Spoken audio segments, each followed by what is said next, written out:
दोस्तों, ओम नमः शिवाय। दोस्तों, स्वागत है आप सभी लोगों का एक बार फिर से इस चैनल द शास्त्र टीवी में। दोस्तों, पूरे 500 सालों के बाद बन रहा है दिव्य और दुर्लभ महाशुभ संयोग। 9 फरवरी, मौनी अमावस्या, माघ अमावस्या।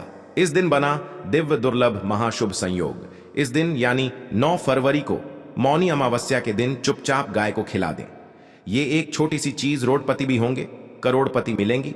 सभी संकटों और कष्टों से मुक्ति, मृत्यु, दंड, पितृ दोष तुरंत होगा खत्म। पूरे साल आपके घर में भरे रहेंगे अन्न धन के भंडार। यूं कहे कि आपकी 7 पुश्ते तक करेंगे।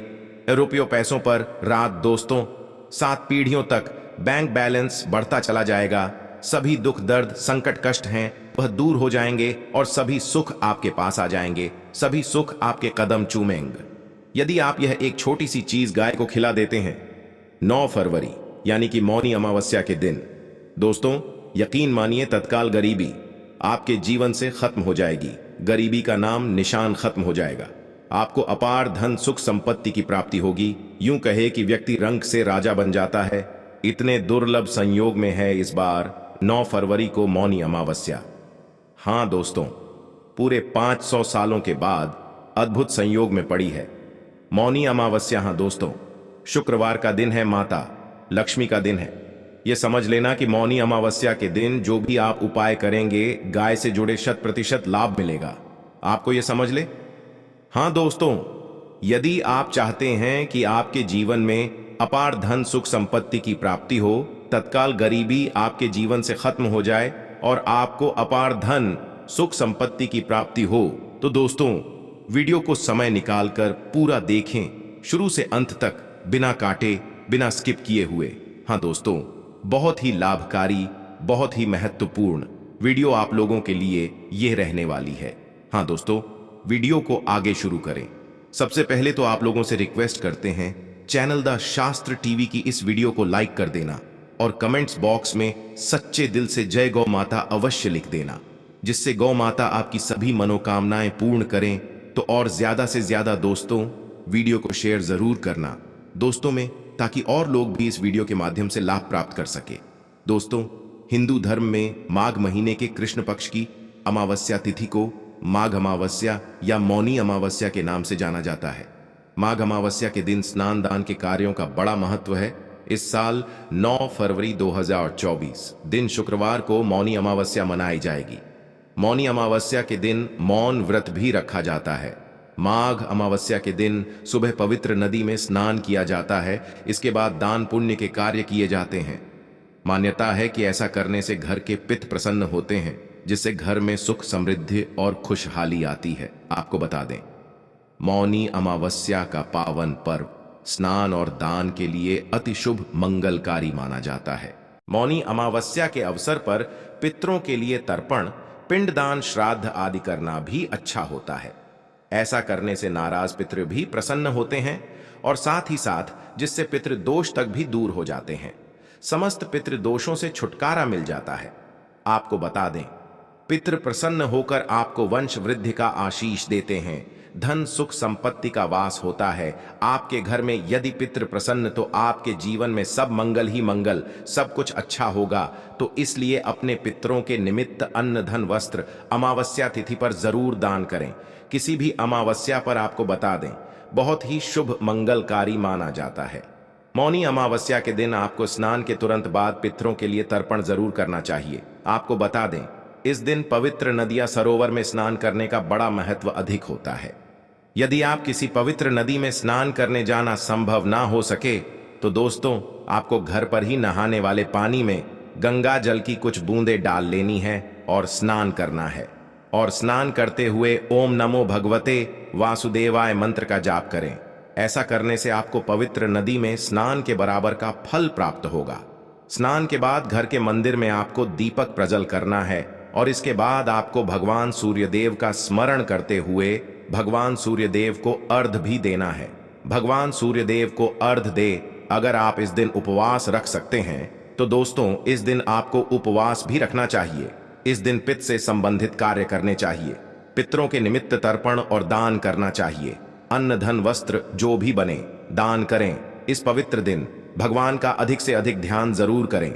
इस पावन दिन यानी मौनी अमावस्या के दिन आपको भगवान विष्णु जी का पूजन करना चाहिए। विशेष महत्व है। साथ ही साथ इस दिन विधि विधान से भगवान शिव शंकर की भी पूजा करनी चाहिए। और दोस्तों, साथ ही साथ भगवान शनिदेव का भी पूजन आपको अमावस्या तिथि पर जरूर करना चाहिए। और दोस्तों, एक उपाय तो आप जरूर करें। कौन सा? बहुत ध्यान से सुनना। इस उपाय को करने से पितृ भी प्रसन्न होते हैं, समस्त दोष दूर हो जाते हैं और आपके जीवन में किसी भी प्रकार की कोई कमी नहीं रहती। इस उपाय को जरूर कर लेना। ध्यान से सुने। एक आटे का चौमुखी दीपक आपको बनाना है और मौनी अमावस्या की शाम के समय इसे पीपल के नीचे सरसों का तेल डालकर लाल वाली कलावे की बाती लगाकर जलाना है और पीपल के वृक्ष की जड़ के समीप इसे रखकर जलाएं। सरसों के तेल से लाल वाले कलावे की बाती लगाकर और इसके बाद 21 बार पीपल के पेड़ की आपको परिक्रमा कर लेनी है। मन ही मन पितरों का स्मरण करना है, क्षमा याचना मांगनी है, भगवान शनिदेव के मंत्रों का स्मरण करना है, भगवान विष्णु जी का स्मरण करना है, भगवान शिव शंभु का स्मरण करना है और सभी मनोकामनाएं मांगकर अपनी क्षमा याचना कहकर वहां से तुरंत घर लौट आए। दोस्तों, समझ लेना, इस उपाय को करने से समस्त दोष दूर हो जाते हैं। समस्त देवी देवताओं की कृपा आपको प्राप्त होती है। पितरों की कृपा प्राप्त होती है तो इस उपाय को तो आपको जरूर करना है। आपके जीवन में सब मंगल ही मंगल होगा।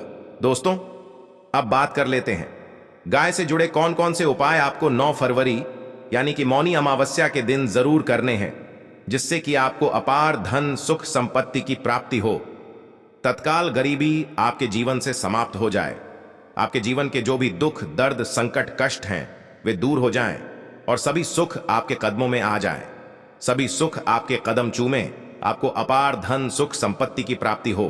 तो चलिए शुरू करते हैं। गाय से जुड़े कौन कौन से उपाय हैं जो कि आपको मौनी आवश्यक दिन जरूर करने चाहिए। चलिए शुरू करते हैं। दोस्तों, सनातन परंपरा में गाय गंगा और गायत्री का बहुत ज्यादा धार्मिक महत्व है। मान्यता है कि गौ माता के शरीर पर 33 कोटि देवी देवताओं का वास होता है। गौ माता की सेवा एवं पूजा करने वाले जातक पर इन सभी देवी देवताओं की कृपा बरसती है।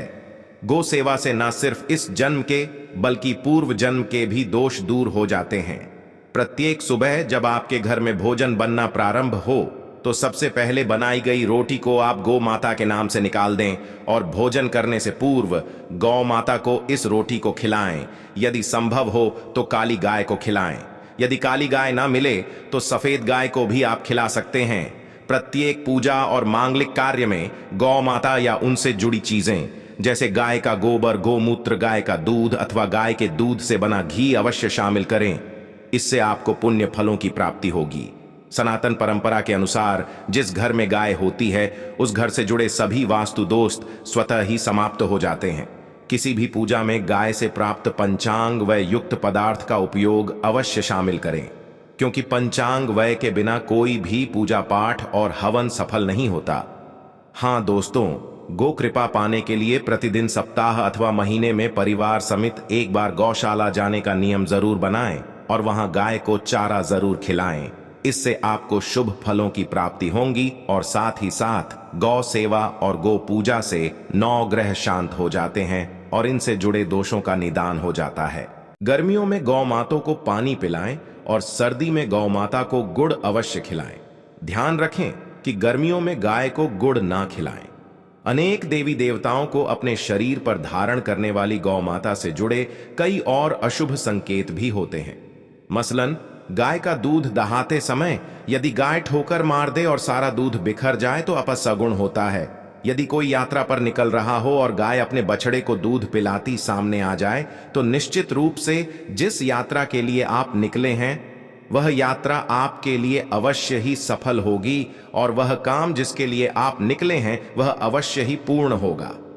यात्रा पर जाते समय बाईं ओर गाय की आवाज आना और रात्रि में गाय की हुंकार करना भी शुभ होता है। दोस्तों, साथ ही साथ गाय के साथ आप भूल कर भी यह काम ना करें, अन्यथा मिलता है घोर नरक और जीवन भर की परेशानियां।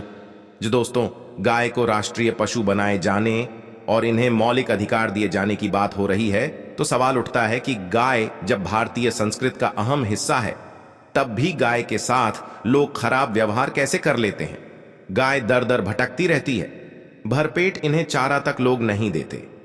गाय जब तक दूध देती रहती हैं तो उनकी सेवा होती है, और जैसे ही दूध देना बंद कर देती है तो लोग इन्हें उनकी किस्मत पर छोड़ देते हैं, सड़कों पर और गलियों में भटकने के लिए।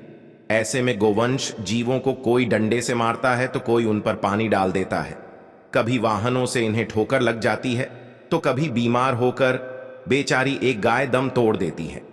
ऐसे में जरूरत है इन बातों को जानने की कि गाय को लेकर शास्त्रों में क्या कहा गया है, गाय के साथ आपको कैसा व्यवहार करना चाहिए। हाँ दोस्तों, गाय को कभी भी मारना पीटना नहीं चाहिए। शास्त्रों में गाय को माता का दर्जा दिया गया है। गाय को मारने पीटने वाला माता को मारने पीटने वाले के समान पाप का भागी माना जा है। ऐसे घरों को नरक लोक में वर्षों तक कष्ट भोगना पड़ता है, अगले जन्म पशु योनि में मिलता है। कथा है कि गौतम मुनि ने गलती से गाय को डंडा मार दिया था, जिससे गाय की मृत्यु हो गई थी, और इस पाप से मुक्ति के लिए इन्हें वर्षों तक तपस्या करनी पड़ी। भगवान श्री कृष्ण जी ने बैल स्वरूप में आए वृतासुर का वध कर दिया था, जिससे मुक्ति के लिए भगवान श्री कृष्ण को संपूर्ण तीर्थों को एक कुंड में बुलाना पड़ा, और इस कुंड में स्नान से वह पाप मुक्त हो गए थे। हाँ दोस्तों, साथ ही साथ जो लोग पानी पी रही गाय को भगाते हैं वे घोर पापी के भागी बनकर नरक भोगते हैं, ऐसा पुराणों में बताया गया है। जबकि जो लोग गाय के लिए प्याऊ और चारा घरा बनवाते हैं वह महाभाग्यवान होते हैं। ऐसे लोग घोर पाप से मुक्त होकर स्वर्ग पा जाते हैं और बड़े ही धनवान कुल में जन्म लेकर सुख भोगते हैं। और साथ ही साथ आराम कर रही गाय को कष्ट देकर कभी भी उठाना नहीं चाहिए। कहते हैं कि जिस स्थान पर गाय बैठी है वहां से नकारात्मक ऊर्जा समाप्त हो जाती है। गाय के बैठने की जगह को जो लोग नियमित साफ रखते हैं वह पूर्व जन्म में किए गए जाने अनजाने में पापों से मुक्ति हो जाते हैं और गोलोक में स्थान पाते हैं। गाय को डंडा मारकर उठाना, पानी डालकर उठाने से मनुष्य पाप का भागी बनता है और अगले जन्म में उसे दर दर भटकना पड़ता है।